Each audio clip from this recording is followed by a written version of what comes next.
ಬದಲಾಗುವ ಬದಲಾವಣೆಯನ್ನು ಗಮನಿಸೋದು ಒಂದು ಅನುಭವ.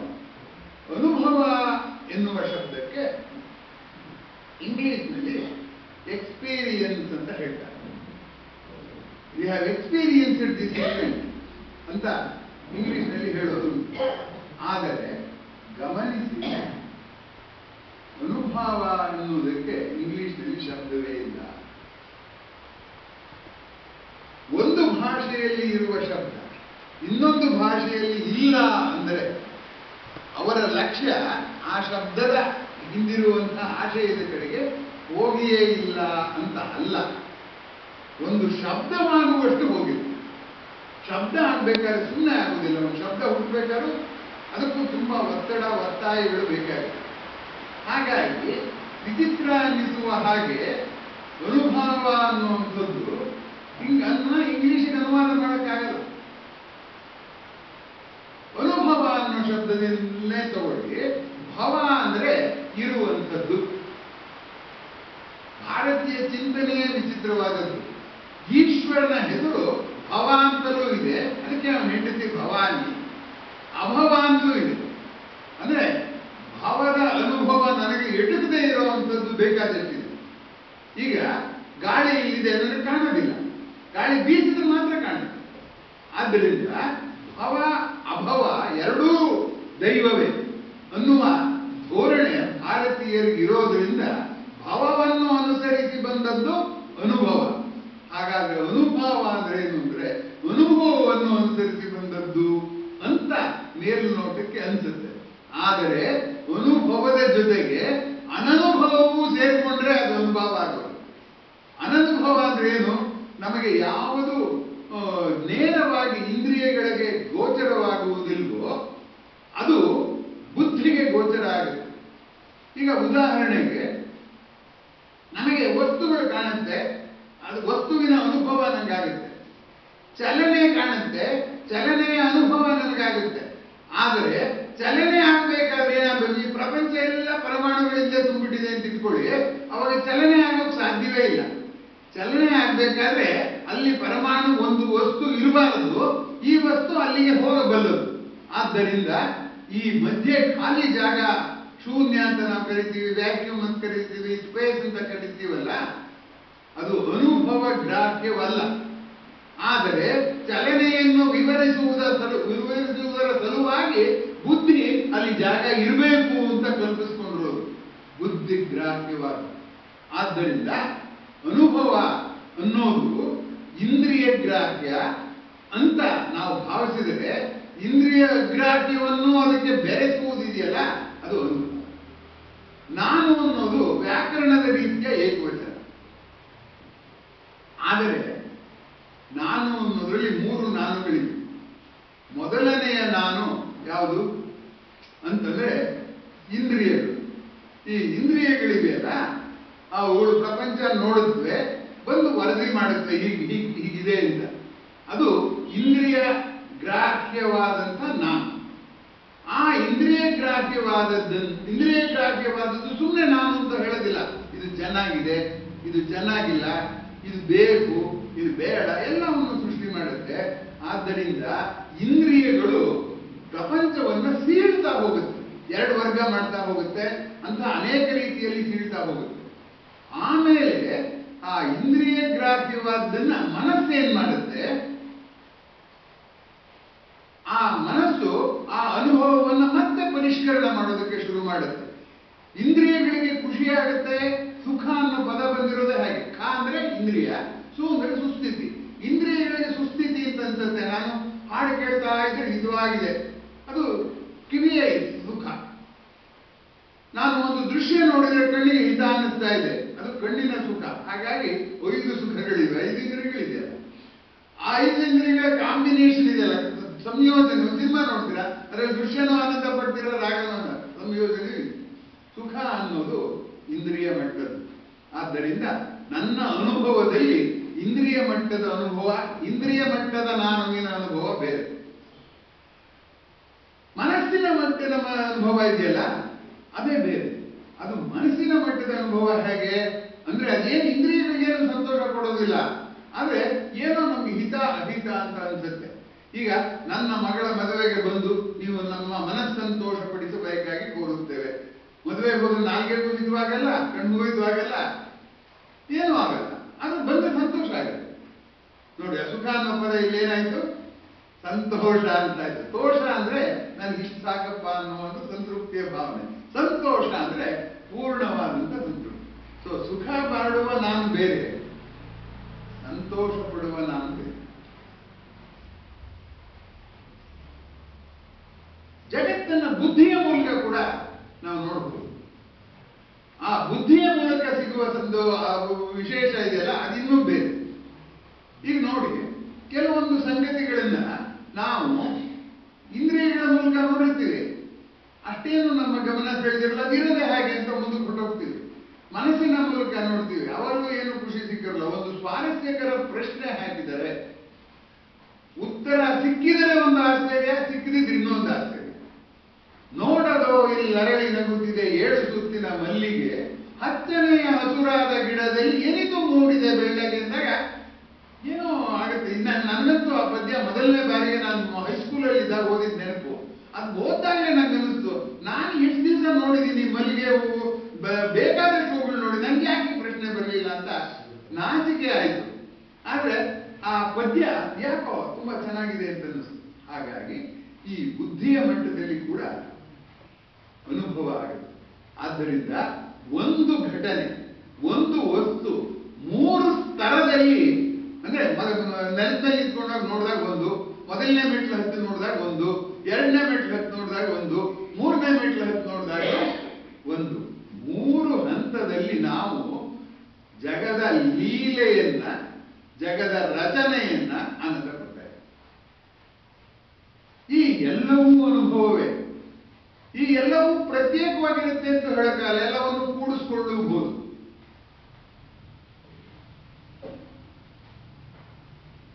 ಹಾಗೆ ಕೂಡಿಸ್ಕೊಂಡಾಗ ಏನಾಗುತ್ತೆ, ಅನುಭವ. ಈಗ ಬೇಂದ್ರೆಯವರ ಪದ್ಯ ಜ್ಞಾಪಿಸ್ಕೊಳ್ಳಿ, ತುಂಬಾ ಪ್ರಸಿದ್ಧವಾದ್ದು. ಬೇಂದ್ರೆಯವರು ಓದ್ದೇ ಇರೋರ್ಗೂ ಗೊತ್ತು, ಯಾಕಂದ್ರೆ ಚಿತ್ರಗೀತನಾದ್ರು ಕೇಳಿರ್ತಾರವರು. ಮೂಡಲ ಮನೆಯ ಮುತ್ತಿನ ನೀರಿನ ಎರಗವ ಹೋದ ಅನ್ನುವಂಥ ಪದ್ಯ. ಈ ಬೆಳಗಾಗುತ್ತಲ್ಲ, ನಿರ್ಜೀವಿ ಲೋಕ ಏನೂ ಇಲ್ಲ, ಸುಮ್ಮನೆ ಪ್ರತಿಫಲಿಸುತ್ತೆ ಅಷ್ಟೇ. ಆದ್ರೆ ಜೀವಿ ಲೋಕದಲ್ಲಿ ಎಷ್ಟೆಲ್ಲ ಏರುಪೇರಾಗುತ್ತೆ ಅನ್ನೋದನ್ನ ಬೇಂದ್ರೆಯವರು ಆ ಪದ್ಯದ ಮೂಲಕ ಪೂರ್ತಿ ವಿವರಿಸ್ತಾ ಹೋಗ್ತಾರೆ. ಅದು ತುಂಬಾ ಜಾಣತನವಾಗಿ ವಿವರಿಸ್ತಾರೆ. ಗಿಡಗೆಂಟೆಯ ಕೊರಳೊಳಗಿಂದ ಹಕ್ಕಿಗಳ ಹಾಡು ಅಂತ ಹೇಳ್ತಾರೆ. ಅಂದ್ರೆ ಬೆಳಗಾಗ್ತಿದ್ದ ಹಾಗೆ ನಂಗೆ ಹಾಡು ಕೇಳುತ್ತೆ. ಎಲ್ಲಿಂದ ಕೇಳ್ತಾ ಇದೆ? ಗಿಡನೇ ಹಾಡ್ತಿದ್ಯೇನೋ ಅಂತ. ಯಾಕೆಂದ್ರೆ ಒಳಗಡೆ ಹಕ್ಕಿ ಕೂತಿದೆ. ನಮ್ಮ ದೇಹನೇ ಒಂದು ಗಿಡ ಅಂತಾದ್ರೆ ಕೊರಳೊಳಗೆ ಹಾಡ್ತಾ ಇರೋ ಹಕ್ಕಿ ಇದೆಯಲ್ಲ, ನನ್ನ ಪ್ರಜ್ಞೆ ಆಗ್ತಾ ಇದೆ ನೋಡಿ. ಅದನ್ನ ಸಜೆಸ್ಟ್ ಮಾಡೋ, ಸೂಚಿಸುವಂಥದ್ದನ್ನ ಹೆಂಗ್ ಹೇಳ್ತಾರೆ, ಕಣ್ಣಿಗೆ ಕಾಣೋದು ವಿವರಿಸ್ಬಿಡ್ತಾರೆ. ಆಮೇಲೆ ಏನ್ ಹೇಳ್ತಾರೆ, ಕಣ್ಣಿಗೆ ಕಾಣೋದು ಹೇಳ್ತಾರೆ. ಈ ಕಣ್ಣಿಗೆ ಕಾಣುವುದನ್ನು ವಿವರಿಸುವುದು ಅನುಭವ, ಕಣ್ಣಿಗೆ ಕಾಣದದ್ದನ್ನು ಸೂಚಿಸುವುದು ಅನುಭವ. ಹೀಗಾಗಿ ಆ ಪದ್ಯದಲ್ಲಿ ಅನುಭವ ಮತ್ತು ಅನುಭವದ ಕಣ್ಣು ಮುಚ್ಚಾಲೆ ಆಟ ಇಡೀ ಪದ್ಯದಲ್ಲಿ. ಆದ್ದರಿಂದ ಭಾರತೀಯರಿಗೆ ಅನುಭವವನ್ನ ಅನುಭವ ಮಾಡುವ ಚಟ ಇದೆ. ಹಾಗಾದ್ರೆ ಬೇರೆ ದೇಶದವ್ರಿಗೆ ಇಲ್ವೋ ಅಂದ್ರೆ ಇದೆ, ಅವ್ರಿಗೂ ಇದೆ. ಶೆಲ್ಲಿ ಏನ್ ಹೇಳ್ತಾನೆ ಅಂದ್ರೆ, ಅದೇ ಹಕ್ಕಿನ you are not a bird, you are a living voice ಅಂತ ನೋಡಿ. ಲಿವಿಂಗ್ ಬರ್ಡ್ ಬರಲ್ವಂತೆ, ಅದ್ರಲ್ಲಿ ಬರೋ ವಾಯ್ಸ್ ಲಿವಿಂಗ್ ವಾಯ್ಸ್. ಇದು ಕೂಡ ಅನುಭವನೇ ಅಲ್ವೇ? ಹಾಗಾಗಿ ಅನುಭವವೆಲ್ಲ ಅನುಭವವಾಗುವುದಿಲ್ಲ. ಅನುಭವ ಕೂಡ ಜೀವಿಗೆ ಮಾತ್ರ ಸಾಧ್ಯ, ಅನುಭವ ಮನುಷ್ಯನಿಗೆ ಮಾತ್ರ ಸಾಧ್ಯ. ಇದು ವಿಚಿತ್ರ. ಅನುಭವ ಸಸ್ಯಕ್ಕೆ, ಪ್ರಾಣಿಗೆ ಎಲ್ಲವಕ್ಕೂ ಆಗುತ್ತೆ, ಆದರೆ ಅನುಭವ ಮನುಷ್ಯನಿಗೆ ಮಾತ್ರವಾದದ್ದು. ನಾವು ಮನುಷ್ಯರಾಗಿ ಹುಟ್ಟಿರುವ ಕಾರಣ ಮನುಷ್ಯನಿಗೆ ವಿಶಿಷ್ಟವಾದ ಅನುಭವ, ಇದು ಸಾಮರ್ಥ್ಯ ವಿಶಿಷ್ಟವಾಗಿ ಕೈಗೊಳ್ಳಲು ಸಾಧ್ಯ ಇರುವಂತಹ ಕೆಲಸ ಮಾಡಿದರೆ ನಮ್ಮ ಬದುಕು ಸಾರ್ಥಕ ಆಗುತ್ತೆ ಅಂತ ನಾನು ಭಾವಿಸ್ಕೊಂಡಿದ್ದೀನಿ. ಆ ದೃಷ್ಟಿಯಿಂದ ಅನುಭಾವಿಗಳಲ್ಲದವರು ಅನುಭವವನ್ನೇ ಕೈಬಿಟ್ರೆ ಹೆಚ್ಚು ಕಡಿಮೆ ಪ್ರಾಣಿಗಳು ಅನ್ನುವ ಅಂಶ ಗಮನಿಸಬೇಕಾದ. ಹೋಗ್ಲಿ, ನಾವು ಮನುಷ್ಯ ಆಗ್ಬಿಡ್ತೀವಿ ಬಿಡಿ, ಯಾಕೆ ನೀವು ಯಾಕೆ ಚಿಂತೆ ಮಾಡ್ತೀರಿ, ನಾವೆಲ್ಲ ಮನುಷ್ಯ ಆಗ್ತೀವಿ ಬಿಡಿ ಅಂತಂದ್ರೆ ಅದೇನು ಅಷ್ಟು ಸುಲಭ ಅಲ್ಲ.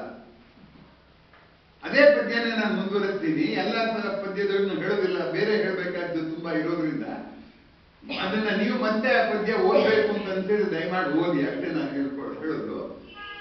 ಅದರಲ್ಲಿ ಹೇಳ್ತಾರೆ, ಕಣ್ಣಿತು ಕಣ್ಣು, ಸವಿದಿತು ನಾಲಗೆ, ಪಡೆದೀತಿ ದೇಹ, ಸ್ಪರ್ಶ ಪಡೆದೀತಿ ದೇಹ.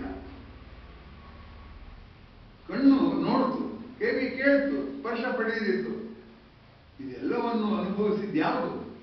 ದೇವರದಿ ಮನಸ್ಸಿನ ಗೇಹ. ಮನಸ್ಸಿನ ಗೇಹ ಇದಿಷ್ಟನ್ನು ಅನುಭವಿಸುವಾಗ ದೇವರದಿ ಮನಸ್ಸಿನ ಗೇಹ ಅನುಭವ. ಹೇಗೆ ಇಂದ್ರಿಯದಿಂದ ಸುಲಭವಾಗಿ ಜಾರೋ ಬಂಡೆಯಲ್ಲಿ ಮಧ್ಯದಲ್ಲಿ ನಿಲ್ಲಕ್ಕಾಗಲ್ಲ, ನೀವು ಅರ್ಧ ಜಾರಿ ಮೇಲೆ ಕೊಟ್ಟೋಗ್ಲೇಬೇಕು. ಹಾಗೆ ನಮ್ಮನ್ನು ಜಾರಿಸ್ಕೊಂಡು ಕರ್ಕೊಂಡು ಹೋಗ್ಬಿಟ್ಟು ನಾವು ಮಾತಾಡೋ ಹಾಗೆ ಇಲ್ಲ. ಆದ್ರೆ ಆ ಅನುಭವದ ಮುಂದಿನ ಲಕ್ಷಣ ಬೇಂದ್ರೆಯವರು ಹೆಂಗ್ ಹೇಳ್ತಾರೆ ನೋಡಿ. ಏನ್ ಹೇಳ್ತಾರೆ? ಅರಿಯದು ಅಳವು, ನನ್ನ ಬುದ್ಧಿಗೆ ಕೂಡ ತಿಳಿತಾ ಇಲ್ಲ. ತಿಳಿಯದು ಮನವು, ನಾನು ಹೇಳಿದ್ನಲ್ಲ, ಇಂದ್ರಿಯ ಮನಸ್ಸು ಬುದ್ಧಿ ಎಷ್ಟು ಚೆನ್ನಾಗಿ. ಅರಿಯದು ಅಳವು, ತಿಳಿಯದು ಮನವು, ಕಾಣಾದೋ ಬಣ್ಣ, ಕಣ್ಣಿಗೆ ಕಾಣ. ಇಂದ್ರಿಯ ಮಟ್ಟಕ್ಕೆ ಬಂದು ಹೇಗೆ ಈ ಮೂರರ ಜೊತೆಲಿ ಅವರು ಹೇಗೆ ಏಣಿ ಹತ್ತಿ ಇಳಿದು ಹೆಂಗ್ ಮಾಡ್ತಾರೆ, ನಮ್ಮನ್ನು ಏಣಿ ಹತ್ತುತ್ತಾರೆ, ಇಳಿತಾರೆ. ಅರಿಯದು ಅಳವು, ತಿಳಿಯದು ಮನವು, ಕಾಣಾದೋ ಬಣ್ಣ ಅಂತಾರೆ. ಈ ಬಣ್ಣ ಅನ್ನೋದು ಇನ್ನೊಂದು ತುಂಬಾ ತಾಪತ್ರೆ ಇದ್ದು ಪದಾರ್ಥ. ಬಣ್ಣ ಅಂದ್ರೆ ಕಲರ್ ಅಂತ. ಕಲರ್ ಎಲ್ಲಿ ಕಾಣುತ್ತೆ? ಕಣ್ಣಿಗೆ ಕಾಣುತ್ತೆ ಅಂತ. ಇಂದ್ರಿಯಕ್ಕೆ ಕಾಣುವಂಥದ್ದು ಅಂತ ಒಂದನ್ಸುತ್ತೆ. ಬಣ್ಣ ಅಂದ್ರೆ ಮೋಸ ಅಂತ ಒಂದು ಅರ್ಥ ಇದೆ. ಏನೋ ಮೋಸ ನಡೀತಾ ಇದೆ, ಇಲ್ಲಿ ಅನುಭವ ಮರ್ತೋಗ್ತಿದೆ, ಎಲ್ಲೋ ಬರೀ ಅನುಭವದಲ್ಲಿ ನಾನು ನಿಂತ್ಕೊಂಡ್ಬಿಡ್ತೀನಿ ಅನ್ನೋದು ಮೋಸ. ಯಾರೋ ನಮ್ಮ ವಿದ್ಯಾರ್ಥಿ ಹೆಸರಿಗೆ ಚರ್ಚೆ ಮಾಡ್ತಿದ್ದೆ, ಬಣ್ಣ ಅನ್ನೋದಕ್ಕೆ ಏನ್ ಅರ್ಥ ಸಾರ್ ಅಂತ ಕೇಳ್ದ. ಯಾಕೆಂದ್ರೆ ಅವ್ನ ಬಣ್ಣ ಬಯಲಾಯ್ತು ಅಂತೀವಲ್ಲ, ಅವ್ನಿಗೆ ಅನುಮಾನ ಬಂದ್ಬಿಟ್ಟಿದೆ. ಅದು ಏನ್ ಸರ್ ಅರ್ಥ ಅಂತ ಕೇಳ್ದ. ನಾನು ಹೇಳಿದೆ, ಬಣ್ಣ ಅಂದ್ರೆ ಕಲರ್ ಅಂತ ಒಂದು ಅರ್ಥ ಇದೆಯಪ್ಪ. ಅವನ್ ಬಣ್ಣ ಬಯಲಾಯ್ತು ಅಂದ್ರೆ ಮೋಸ ಅಂತ ಒಂದು ಅರ್ಥ ಇದೆ ಬಣ್ಣ ಅನ್ನೋದಕ್ಕೆ. ಬಣ್ಣ ಅಂದ್ರೆ ಸೀರೆ ಅಂತ ಅರ್ಥ ಇದೆ ಅಂತ ಹೇಳಿದೆ ನಾನು. ಯಾಕೆಂದ್ರೆ ತೊಟ್ಟಿಲ್ಲ ಹೊತ್ಕೊಂಡು ತವರು ಬಣ್ಣ ಉಟ್ಕೊಂಡು ಅಪ್ಪ ಕೊಟ್ಟೆಮ್ಮೆ ಹೊಡೆಕೊಂಡು ತವರೂರ ತಿಟ್ಟತ್ತಿ ತಿರುಗಿ ನೋಡಿ ಅಂತ ಒಂದು ಜನಪದ ಗೀತೆ ಇದೆ. ತವರು ಬಣ್ಣ ಅಂದ್ರೆ ತವ್ರ ಮನೇಲಿ ಬಣ್ಣ ಸೀರೆ. ಅದಕ್ಕೆ ಅರ್ಥ ಆಯ್ತು ಬಿಡಿ ಸಾರ್ ಅಂತ. ಏನ್ ಅರ್ಥ ಆಯ್ತಪ್ಪ ಅಂದ್ರೆ ಸೀರೆ ಬಣ್ಣ ಮೋಸ ಅಂತ ಅರ್ಥ ಆಯ್ತು. ಮೂರನ್ನು ಕುಡಿಸ್ಬಿಟ್ಟ. ಇಲ್ಲಿ ಬಿಡಿ, ಅರಿಯದು ಅಳವು, ತಿಳಿಯದು ಮನವು, ಕಾಣಾದೋ ಬಣ್ಣ, ಕಣ್ಣಿಗೆ ಕಾಣಾದೋ ಬಣ್ಣ, ಶಾಂತಿ ರಸವೇ ಪ್ರೀತಿಯಿಂದ ಮೈದೋರಿ ತಣ್ಣ, ಇದು ಬರೀ ಬೆಳಗಲ್ಲೋ ಅಣ್ಣ. ನಮ್ಮ ಕಣ್ಣಿಗೆ ಸೂರ್ಯೋದಯ ಬೆಳಕು ಅಷ್ಟೇ. ಅವರು ಇದು ಬರೀ ಬೆಳಗಲ್ಲೋ ಅಣ್ಣ, ಬೆರಗು. ಈ ಬೆರಗು ಆಗುವ ಕ್ರಿಯೆ ಇದೆಯಲ್ಲ, ಅದು ಅನುಭವದಿಂದ ಅನುಭವದತ್ತ ಜಾರಿಸುವ, ತುಂಬಾ ಜಾರಿಕೆಯಲ್ಲಿ ಎಚ್ಚರವಾಗಿ ಹೆಜ್ಜೆ ಇಡಬೇಕಾದಂತ ಜಾಗ. ಈಗ ನೀವು ಹೊತ್ತು ಬರುವಾಗೆಲ್ಲ ಅನುಭವದಿಂದ ಅನುಭವದತ್ತಕ್ಕೆ ಹೋಗ್ಬೇಕಾದ್ರೆ ಜಾರಿಕೆ ಮೆಟ್ಲೆಲ್ಲ ಬಂದಿದ್ದೀರಾ ಅನ್ನೋದನ್ನ ಸುಮ್ಮನೆ ನೆನಪು ಮಾಡೋದಕ್ಕೆ ಇಷ್ಟಪಡ್ತೇನೆ. ಆದ್ಮೇಲೆ ಈ ಮುಂಚೆ ಹೇಳಿದೆ ನಾನು, ಮನುಷ್ಯ ಮಾತ್ರದೊಳಗೆ ಈ ಅನುಭವ ಸಾಧ್ಯ ಅಂತ. ಇದು ಯಾಕೆ ಸಾಧ್ಯವಾಯಿತು ಮನುಷ್ಯನ್ ಮಾತ್ರ, ಬೇರೆಯವ್ರಿಗೆ ಯಾಕೆ ಸಾಧ್ಯವಾಗಲಿಲ್ಲ ಅನ್ನೋದು ಕುತೂಹಲದ ಪ್ರಶ್ನೆ ಅಂತ ನಾನು ಭಾವಿಸಿಕೊಂಡಿದ್ದೀನಿ. ತಾವು ಡಾರ್ವಿನ್ನನ ವಿಕಾಸವಾದ ಎಲ್ಲ ಓದಿದ್ದೀವಲ್ವಾ, ನಮ್ಗೆ ಬಹಳ ಸುಲಭ ಎಲ್ಲವನ್ನು ಚಿಕ್ಕದ್ ಮಾಡ್ಕೊಂಡ್ಬಿಡ್ತೀವಿ. ನೀರಿನಿಂದ ಮಾನವಾದ ಅನ್ನೋದೇ ಡಾರ್ವಿನ್ನನ ವಿಕಾಸವಾದ ಅಂತ ನಾವು ತೀರ್ಮಾನ ಮಾಡ್ಬಿಟ್ಟಿದ್ದೀವಿ. ಇನ್ನೂ ಕೆಲವರು ಇನ್ನೂ ವಿಕಾರವಾಗಿ ಮಾಡಿ ಮಂಗನಿಂದ ಮಾನವ ಅಂತ ಕೂಡ ಹೇಳೋದುಂಟು. ಮಂಗನಿಂದ ಮಾನವ ವಿಕಾಸವಾದದಲ್ಲಿ ಎಲ್ಲೂ ಹೇಳಿಲ್ಲ. ಮಾನವ ಆದಿಮಾನವ ಆಗುವ ಹಂತದಲ್ಲಿ ಒಂದು ಕವಲೊಡೆಯಿತು. ಒಂದು ಪ್ರಾಣಿ, ಒಂದು ಭಾಗ ಏನ್ ಮಾಡಿದ್ವು, ಮರದ ಮೇಲೆ ಇದ್ರೆ ನಮ್ಗೆ ಬೇಕಾದಷ್ಟು ಸಿಗುತ್ತೆ, ಸುತ್ತಮುತ್ತ ಶತ್ರುಗಳೆಲ್ಲ ಕಾಣ್ತಾರೆ ಅಂತ ಮರದ ಮೇಲೆ ಹತ್ತು ಓಡಾಡುವಂಥದ್ದು ಅದು ಮಂಗವಾಯಿತು. ಇನ್ನೊಂದು ಮರದ ಮೇಲೆ ಹಾಕೋ ನೆಲದ ಮೇಲೆ ನಾವು ನಮ್ಮ ಆಹಾರವನ್ನು ಕಂಡ್ಕೋತೀವಿ, ಆಹಾರ ಬೆಳ್ಕೋತೀವಿ, ಇನ್ನೊಂದು ಮಾನವರಾದ್ರು. ನೆಲದ ಮೇಲೆ ಇರೋ ಪ್ರಾಣಿಗೆ ಬಾಲ ಹೊರೆ ಕೂತ್ಕೊಂಡು ಒತ್ತತ್ತೆ. ಆ ಮರದ ಮೇಲೆ ಹತ್ತಿರೋ ಮಂಗಕ್ಕೆ ಬಾಲ ಬೇಕು, ಯಾಕೆಂದ್ರೆ ಬ್ಯಾಲೆನ್ಸ್ ಮಾಡ್ಬೇಕಲ್ಲ. ಆದ್ದರಿಂದ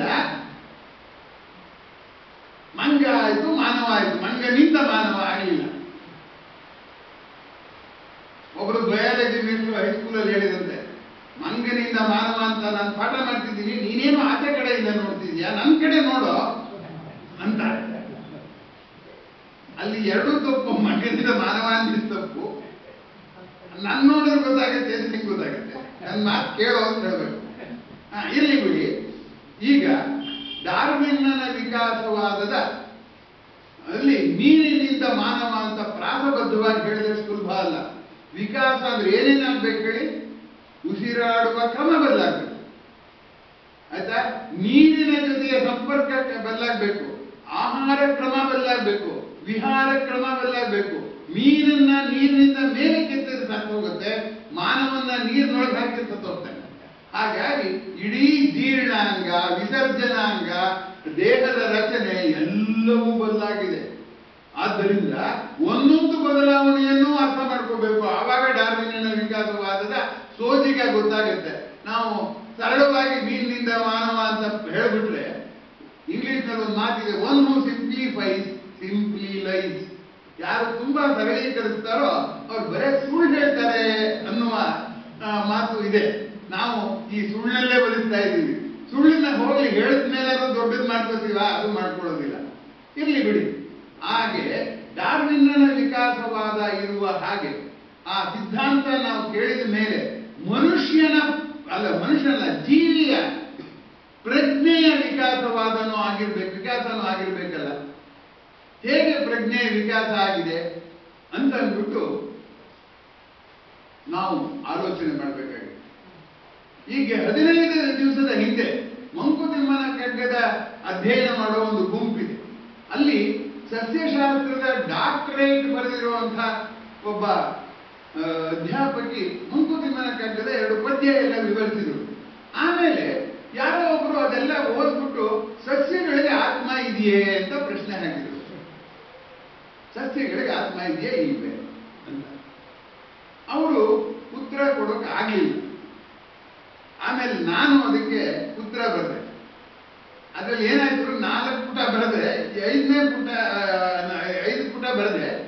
4ನೇ ಪುಟನೇ ಅದನ್ನ ಯಾರೋ ಹುಡುಗನಿಗೆ ಹೇಳಿದೆ, ನನಗೆ ಇದು ಮೊಬೈಲ್ ಬಳಕೆ ಬರಲ್ಲ, ಕೈ ಸ್ವಲ್ಪ ನಡುಕ ಬರುತ್ತೆ, ಫೋಟೋ ತೆಗೆದು ಸರಿಯಾಗಿ ಬರೋದು. ಅವನೇನ್ ಮಾಡಿದ್ದಾನೆ, 4ನೇ ಪುಟನೇ ಒಂದು ಪುಟ ಬಿಟ್ಬಿಟ್ಟು ಹಾಕ್ಬಿಟ್ಟಿದ್ದಾನೆ. ಅದು ಮೂವತ್ತವರು ಏನು 5ನೇ ಪುಟ ಬಚ್ಚಿಟ್ಕೊಂಡಿದ್ದೀರಾ, ಪೂರ್ತಿ ಗೊತ್ತಾಗಬಾರ್ದು ಅಂತ ನಾವು ತುಂಬಾ ಕಾತರವಾಗಿ ಕಾಯ್ತಾ ಇದ್ದೀವಿ. 5ನೇ ಪುಟ ಹಾಕೇ ಇಲ್ಲ ನೀವು ಅಂತಂದ್ರು. ಇಲ್ಲ ನಾನು 5 ಪುಟ ಇದೆಯಲ್ಲ ಅಲ್ಲಿ, ನಾನು ಪುಟ ಸಂಖ್ಯೆ ನೋಡಿರ್ಲಿಲ್ಲ. ಆಮೇಲೆ 4ನೇ ಪುಟ ಹೋಗಿತ್ತು, ಅದೆಲ್ಲ ಇರಲಿ. ಆಮೇಲೆ ತುಂಬಾ ನಮ್ಮ ಸುತ್ತ ಅನೇಕ ಸುಳ್ಳುಗಳು ಹರಿದಾಡ್ತಾ ಇದೆ. ಜೀವಿಗಳಿಗೆ ಆತ್ಮ ಇದೆಯೇ, ಸಸ್ಯಗಳಿಗೆ ಆತ್ಮ ಇದೆಯೇ ಅಂತ ಯಾರು ಜಗದೀಶ್ ಚಂದ್ರ ಬೋಸ್ ಪ್ರಯೋಗ ನಡೆಸಿದ್ರು ಅಂತ. ಜಗದೀಶ್ ಚಂದ್ರ ಬೋಸ್ ಅವರು ಸಸ್ಯಶಾಸ್ತ್ರಜ್ಞರೇ ಅಲ್ಲ, ಅವರು ಭೌತಶಾಸ್ತ್ರಜ್ಞರು. ತಮ್ಮ ಉಪಕರಣಗಳ ಸಹಾಯದಿಂದ ಸಸ್ಯಗಳನ್ನ ಅಳೆದು ಸಸ್ಯಗಳು ಪ್ರತಿಕ್ರಿಯೆ ಹೇಗೆ ವ್ಯಕ್ತಪಡಿಸುತ್ತವೆ, ಅವುಗಳು ಜಗತ್ತಿನ ವಿದ್ಯಮಾನಗಳಿಗೆ ಹೇಗೆ ಪ್ರತಿಕ್ರಿಯೆ ವ್ಯಕ್ತಪಡಿಸುತ್ತೆ ಅಂತ ಚರ್ಚೆ ಮಾಡಿದ್ರೆ ಹೊರತು ಆತ್ಮ ಇದೆ ಅಂತ ಮಾಡಿಲ್ಲ ಅನ್ನುವಂಥದ್ದು ಗಮನಿಸಬೇಕಾದ. ಆದರೆ ಆ ಸಸ್ಯಗಳು ಕೂಡ ಹೊರಗಿನ ಏರುಪೇರುಗಳಿಗೆ ಪ್ರತಿಕ್ರಿಯಿಸುವ ರೀತಿ ನೋಡಿದರೆ ನಿಜವಾಗಿ ಆಶ್ಚರ್ಯಪಡಿಸುತ್ತೆ. ಆದ್ದರಿಂದ ಈಗ ನಾನು ಪ್ರಜ್ಞೆಯ ವಿಕಾಸವಾದವನ್ನ ಸಂಕ್ಷೇಪವಾಗಿ ನಿಮ್ಮ ಮುಂದೆ ಸಾದರಪಡಿಸ್ತಾ ಇದ್ದೀನಿ. ಡಾರ್ವಿನ್ನನ ವಿಕಾಸವಾದದ ಹಾಗೆ ನಿರ್ಜೀವಿಗಳು ಚಲನವಲನ, ಚಲಿಸುವುದೇ ಜೀವಂತಿಕೆ ಲಕ್ಷಣ. ಚರ ಅಂತೀವಿ ಅಲ್ವಾ, ಸ್ಥಾವರ ಜಂಗಮ ಅಂತೀವಿ, ಚರ ಅಚರ ಅಂತ. ಚಲಿಸುವುದು ಜೀವಿ ಅನ್ನೋದಾದ್ರೆ ತರಗೆಲೆಯೂ ಚಲಿಸುತ್ತೆ, ಕಾಗದವೂ ಚಲಿಸುತ್ತೆ. ಆದ್ರಿಂದ ಅದು ಜೀವಿ ಅಂತ ನೀವು ಅನ್ನೋರು ಇಲ್ಲ. ಹಾಗೆ ಬೆಳೆಯೋದೇ ಜೀವಿಯ ಲಕ್ಷಣ ಅಂತ ಮಿಡ್ಲ್ ಸ್ಕೂಲ್ ಪುಸ್ತಕದಲ್ಲಿ ಬರೆದಿದ್ದಾರೆ. ಕಸದ ರಾಶಿ ಬೆಳೆಯುತ್ತೆ, ಅದನ್ನ ಜೀವಿ ಅಂತೀರೋ. ಆದ್ದರಿಂದ ಮಿಡ್ಲ್ ಸ್ಕೂಲ್ ಪಾಠ ಸರಿಯಾಗಿಲ್ಲ, ಅದು ನಮ್ಗಿನ್ನೂ ಹೊಳೆದಿಲ್ವಲ್ಲ, ಅದು ಆಶ್ಚರ್ಯ. ನಾವು ನಮ್ಮೇ ಕೇಳ್ಕೊಟ್ರು ಉತ್ತರ ಬರೆದು ಮಾತು ತಗೊಂಡ್ಬಿಟ್ವಿ, ಹೋಗ್ಲಿ ತಗೊಂಬೋಣ, ಆಮೇಲೆ ಅವ್ರು ಹೊಳೆದಿದ್ಯೋ. ಹಾಗಾದ್ರೆ ಜೀವಿಗೂ ನಿರ್ಜೀವಿಗೂ ಏನು ವ್ಯತ್ಯಾಸ ಅಂದ್ರೆ, ಚಲನೆಯಾಗಲಿ ಬೆಳವಣಿಗೆಯಾಗಲಿ ಬಾಹ್ಯ ಬಲಗಳು, ಬಾಹ್ಯ ವಿದ್ಯಮಾನಗಳಿಂದ ವಿವರಿಸಲು ಸಾಧ್ಯವಾದರೆ ಅದು ನಿರ್ಜೀವಿ, ಸಾಧ್ಯವಾಗದೇ ಹೋದರೆ ಅದು ಜೀವಿ.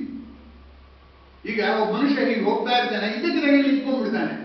ಏನೋ ಮನೇಲಿ ಮರ್ತು ಬಂದಿದ್ದೆ ಅಂತಿರ್ಬೋದು, ಏನಾದ್ರು ಇರ್ಬೋದು. ಅದನ್ನ ಭೌತಶಾಸ್ತ್ರದ ನಿಯಮಗಳ ಪ್ರಕಾರ ವಿವರಿಸಕ್ಕಾಗಲ್ಲ. ಅಂದ್ರೇನು, ಅಂತರ್ ಪ್ರತಿಕ್ರಿಯಾ ಸಾಮರ್ಥ್ಯ ಇದೆಯಲ್ಲ, ಅದು ಜೀವಿಗೆ ಮಾತ್ರ ಇರುವಂಥದ್ದು. ಆ ದೃಷ್ಟಿಯಿಂದ ಆತ್ಮೀಯರೇ, ಈ ಜೀವಿ ನಿರ್ಜೀವಿಯ ವ್ಯತ್ಯಾಸ ಅದನ್ನ ಪ್ರಜ್ಞಾ ಅಂತ ಕರಿಬೇಡ. ಪ್ರಜ್ಞಾ ಅಂತ ಕರಿಬೇಡ. ಪ್ರಜ್ಞಾ ಅಂದ್ರೇನು? ನಾನು ಹೇಗಾದರೂ ಮಾಡಿ ಜೀವಿಸಬೇಕು ಅನ್ನುವ ಛಲ ಜೀವಕ್ಕಿದೆ. ಆ ಛಲ ಎಲ್ಲಿಂದ ಬಂತು, ಯಾರು ಕೊಟ್ಟರು ಗೊತ್ತಿಲ್ಲ. ಈ ಪ್ರಜ್ಞೆಯನ್ನು ಪ್ರಶ್ನೆ ಮಾಡಿದಾಗ ಬರುವುದು ಅನುಭವ. ಕಂಡದ್ದನ್ನು ಮಾತ್ರ ಪ್ರಶ್ನೆ ಬರುವುದು ಅನುಭವ. ಇದು ಗಮನಿಸಬೇಕಾದ. ಈಗ ಮೊದಲು ಏಕಕೋಶ ಜೀವಿಗೆ ಬಗೆಗೆ ತೆಗೆದುಕೊಳ್ಳೋಣ. ಸಮುದ್ರದಲ್ಲಿ ಕೊಳೆ ಅಂತ ನಾವು ಈ ಕಳೆಯಬಹುದಾದಂತಹ, ಸಮುದ್ರದಲ್ಲಿ ಬರೀ ಲವಣಗಳಿದ್ದಿದ್ರ ಕಡೆ ಕೊಳೆ ಅಂತ ಕರೆಯಬಹುದಾದಂಥ ಒಂದಷ್ಟು ಸಾವಯವ ಕಸ ತುಂಬಿಕೊಡ್ತು. ಆ ಸಾವಯವ ಕಸ ತನ್ನದೇ ಅಸ್ತಿತ್ವವನ್ನು ಕಂಡುಕೊಳ್ಳಲು ಶುರು ಮಾಡ್ತು. ಅವಾಗ ಏಕಕೋಶ ಜೀವಿ ಬಂತು ಅಂತ ಹೇಳ್ತಾರೆ. ಅಂದ್ರೆ ನೀರು ತನ್ನೊಳಗೆ ಪ್ರವೇಶಿಸಿದಾಗ ತನ್ನ ಆಹಾರವನ್ನು ತೆಗೆದುಕೊಳ್ಳುವ ಸಾಮರ್ಥ್ಯ, ಆ ಉಂಟಾದಂತಹ ಒಂದು ತ್ಯಾಜ್ಯವನ್ನ ಹೊರಹಾಕುವ ಸಾಮರ್ಥ್ಯ, ಒಂದು ಎರಡಾಗುವ ಸಾಮರ್ಥ್ಯ, ಇದ್ಯಾವುದೂ ಸಮುದ್ರದ ಚಲನವಲನಗಳಿಂದ ವಿವರಿಸಲಾಗದ ಸಂಗತಿ. ಆದ್ದರಿಂದ ಪ್ರಜ್ಞೆ ಅನ್ನೋದು ಮೊದಲು ಕಾಣಿಸಿಕೊಂಡಿದೆ. ಆಮೇಲೆ ಆ ಪ್ರಜ್ಞೆ ಇದೆಯಲ್ಲ, ದಿನೇ ದಿನೇ ದಿನೇ ವಿಕಾಸವಾಗ್ತಾರೆ.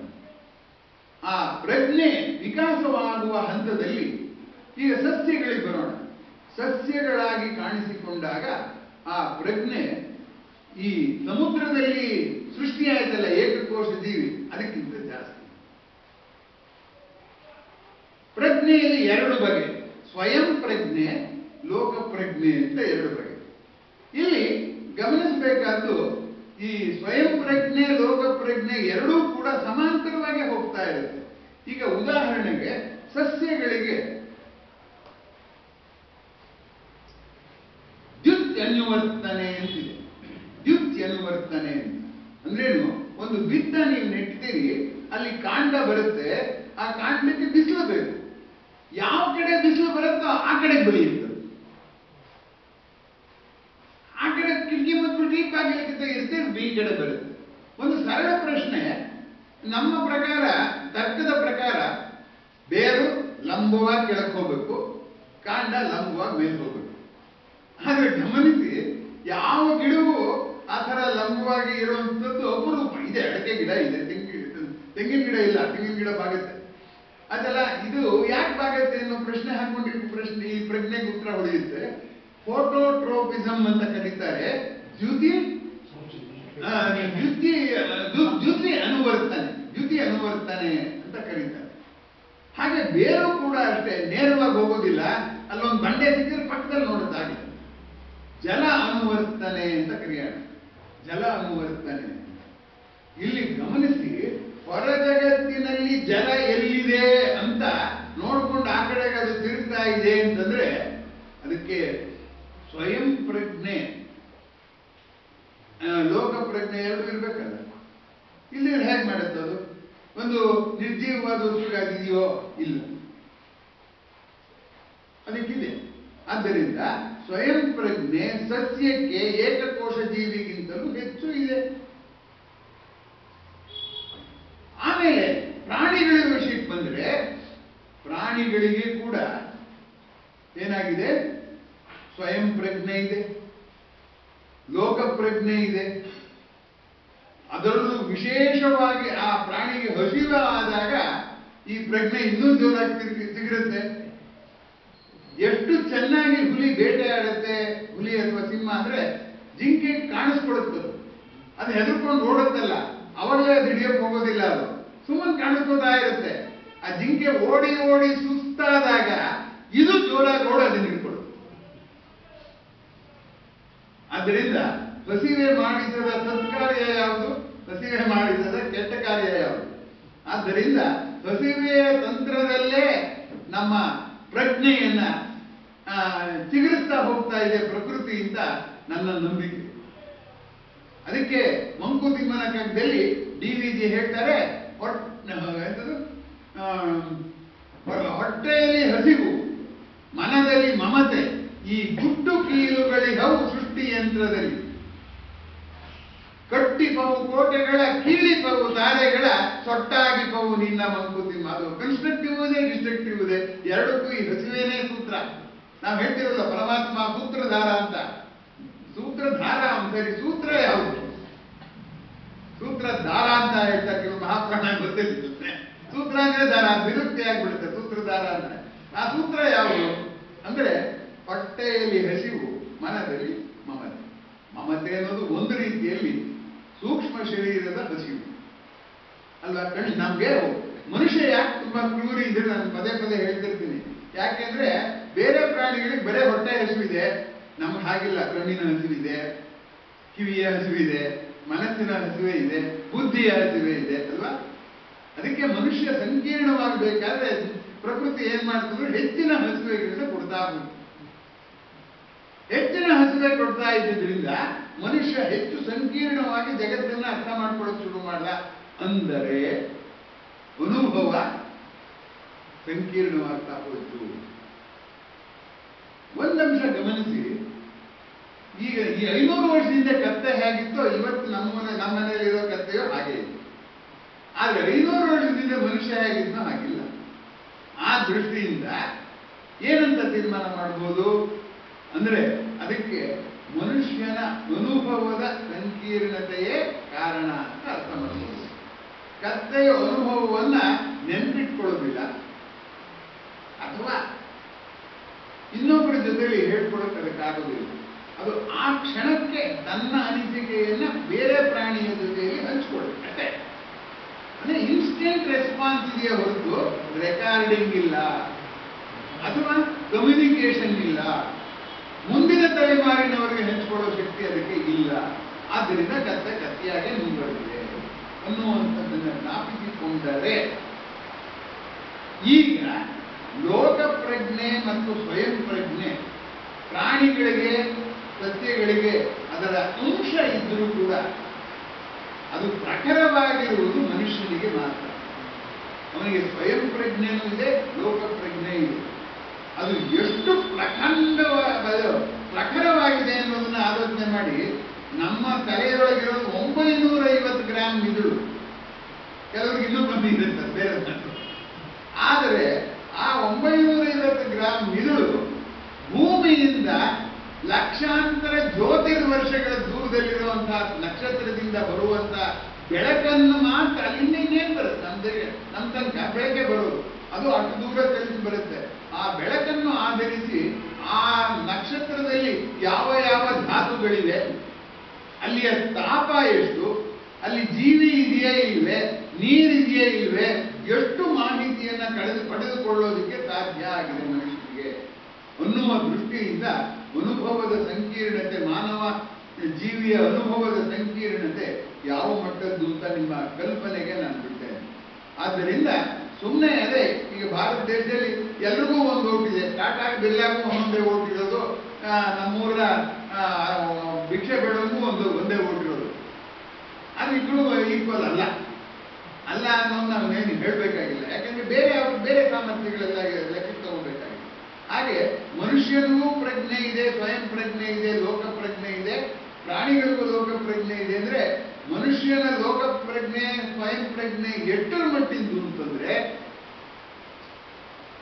ಪ್ರಾಣಿಗಳು ಅದನ್ನ ಕಲ್ಪಿಸಿಕೊಳ್ಳುವರು, ಅದರ ಜೊತೆ ಹೋಲಿಸೋಕೆ ಆಗುವುದಿಲ್ಲ ಅನ್ನುವಂಥದ್ದು ಗಮನ. ಆದ್ದರಿಂದ ಅನುಭವ ಸಂಕೀರ್ಣವಾಯಿತು ಮನುಷ್ಯನಿಗೆ ಅಂತ ಆಯ್ತು. ಅನುಭವ ಸಂಕೀರ್ಣವಾದ್ರಿಂದ ಅನುಭವ ಸುಲಭವಾಗುತ್ತೋ ಕಷ್ಟವಾಗುತ್ತೋ ಊಹೆ ಮಾಡಿ ನೋಡೋಣ. ಅನುಭವ ತುಂಬಾ ಸಂಕೀರ್ಣವಾಗ್ತಾ ಹೋಗುತ್ತೆ. ಅವಾಗ ಅನುಭವ ಸಂಕೀರ್ಣವಾಗುತ್ತೋ, ಸುಲಭವಾಗುತ್ತೋ, ಕಷ್ಟವಾಗುತ್ತೋ?